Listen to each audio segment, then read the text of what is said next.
आज हम लोग सीखने वाले हैं कि एम एस एक्सेस में हमने लास्ट टाइम देखा था कि टेबल कैसे बनाते हैं। आज हमें दूसरा ऑब्जेक्ट पढ़ना है, तो उसके लिए पहले हम जो हमने डेटाबेस बनाया है पहले से उसको ओपन कर लेंगे। तो मैंने यहाँ डेटाबेस सेलेक्ट किया और ओपन पे क्लिक किया। यहाँ फिर से ओपन पे क्लिक करना पड़ेगा।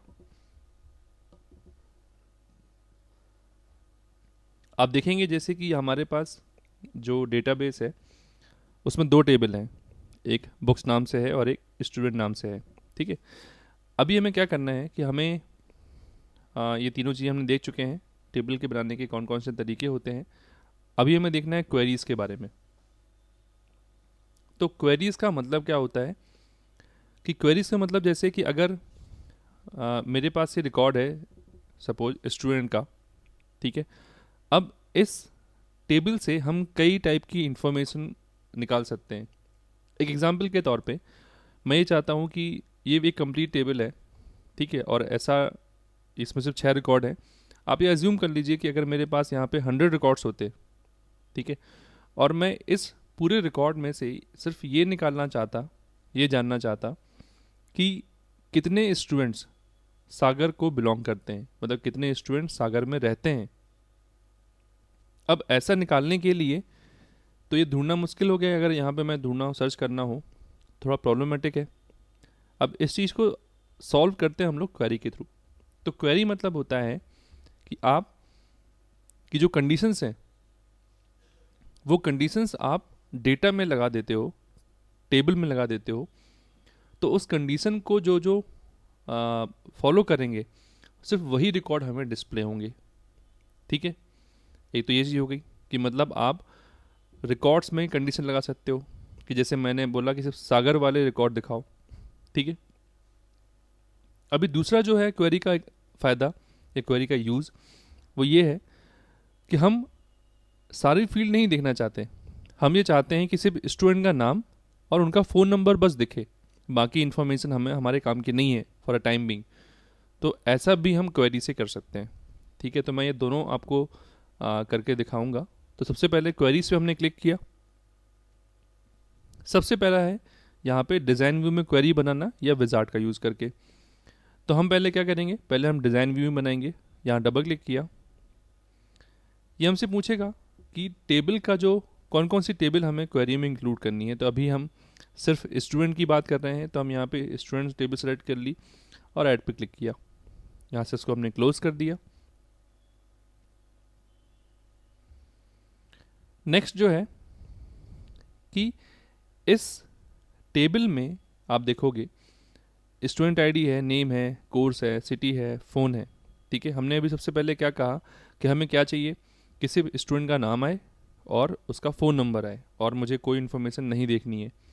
तो मैं यहाँ से फील्ड सेलेक्ट कर सकता हूँ। यहाँ लिखा ना फील्ड लिखा हुआ है, यहाँ पे मैंने फील्ड पे गया और यहाँ से नेम सेलेक्ट किया। हम फिर यहाँ आ गए इस सेकंड वाले कॉलम में।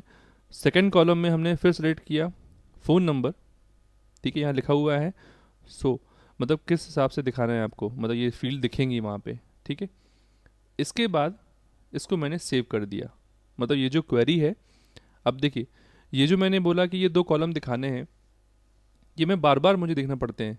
जैसे जब भी मुझे बच्चों को कॉल करना है, स्टूडेंट्स को, ठीक है, तो हर वक्त मुझे चाहिए पड़ेगा।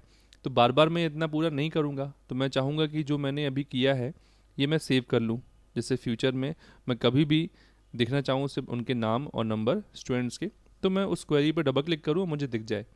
तो हमने बनाया, इसको हमने सेव किया और यहाँ मैंने नाम लिख दिया क्वेरी का क्या कि स्टूडेंट नेम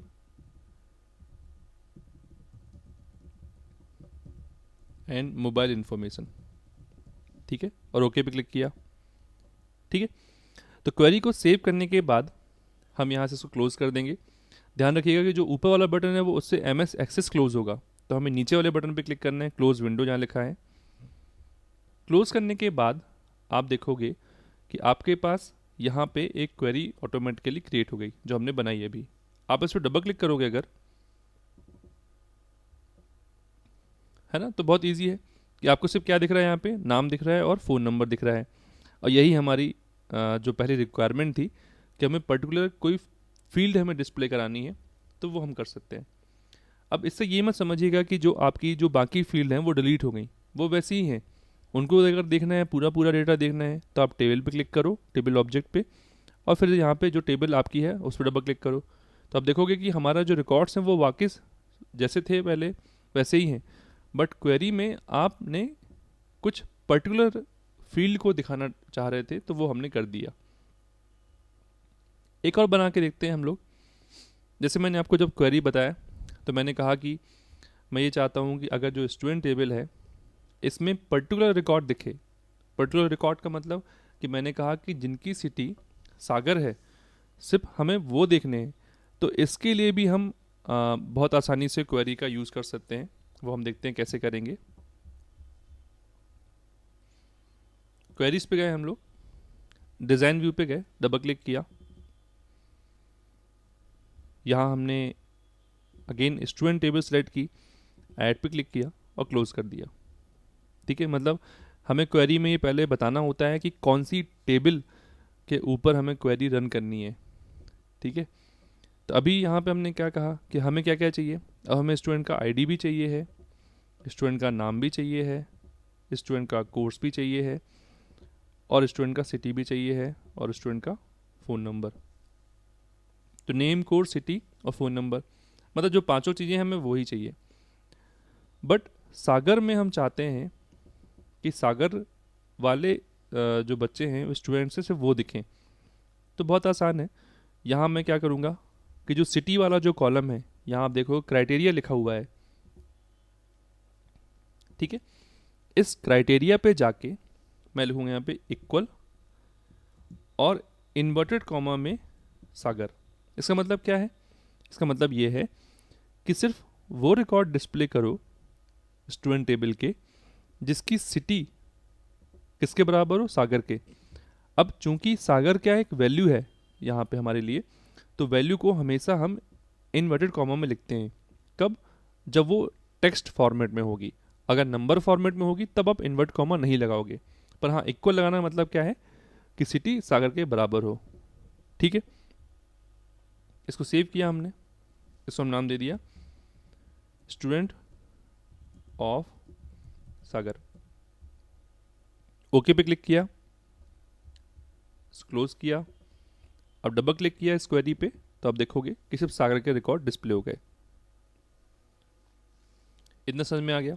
इसके बाद हम देखते हैं कि क्वेरी में हम लोग, जैसे मुझे क्वेरी को मॉडिफाई करना है ना, जैसे अभी इस क्वेरी को हम देखेंगे तो यहाँ पे जो नाम है वो कैसे भी ऑर्डर में आ रहा है। जैसे मैं चाहता हूँ असेंडिंग ऑर्डर में नाम आए, तो हम क्या करेंगे, इसके लिए राइट क्लिक किया, डिज़ाइन व्यू पे गए और यहाँ से सॉर्ट पे जाके असेंडिंग या डिसेंडिंग कर सकते हैं। जैसे मैंने असेंडिंग कर दिया, वापस सेव किया, बंद किया, डबल क्लिक किया इसके ऊपर, तो असेंडिंग ऑर्डर में सारे नाम जम गए। ठीक है, इसमें हम करके देते हैं यहाँ पे नाम सारे मुझे असेंडिंग ऑर्डर में चाहिए। सेव पे क्लिक किया, इसको बंद किया, पहले डबल क्लिक किया देखने के लिए, तो आप देखोगे सारे नाम जो हैं वो असेंडिंग ऑर्डर में नेम के बेस पे जम गए, अरेंज हो गए। ठीक है, तो एक तो ये हो गया क्वेरी बनाने का तरीका। दूसरा तरीका जो है वो है create query by using wizard. मतलब कि हम विजार्ड के थ्रू कैसे क्वेरी बना सकते हैं। मैंने लास्ट क्लास में जब आपको टेबल बताया था तो आपको बताया था कि विजार्ड का मतलब क्या होता है कि स्टेप बाय स्टेप किसी चीज़ को कंप्लीट करना। वैसे ही यहाँ पे भी है। तो यहाँ हमने create query by using wizard पर डबल क्लिक किया। किस टेबल पे ऊपर हमें क्वेरी बनानी है, तो हमने टेबल स्टूडेंट सेलेक्ट कर ली। कौन कौन सी फील्ड इंक्लूड करनी है हमको, तो जैसे मैं चाहता हूँ कि जैसे हमने जो अभी ये बनाया है सागर वाली टेबल, यही क्वेरी बनाई जो हमने, यही क्वेरी हमें विजार्ड्स के थ्रू बनानी है। तो कैसे करेंगे, उसमें हम नाम लिखा था और सिटी ली थी, ये दो फील्ड ले ली। ठीक है, नेक्स्ट पे क्लिक किया। अब इसमें क्या होगा कि यहाँ पे सिर्फ वो क्वेरी जो है वो जनरेट हो जाएगी। आप चाहो तो डिज़ाइन में जगह चेंज भी कर सकते हो। तो हम ये भी नाम यही लिखने देते हैं कि स्टूडेंट क्वेरी, और हमने कहा मॉडिफाई, या हम ओपन करते हैं इस बार और फिनिश पे क्लिक किया। तो ठीक है, आ गया।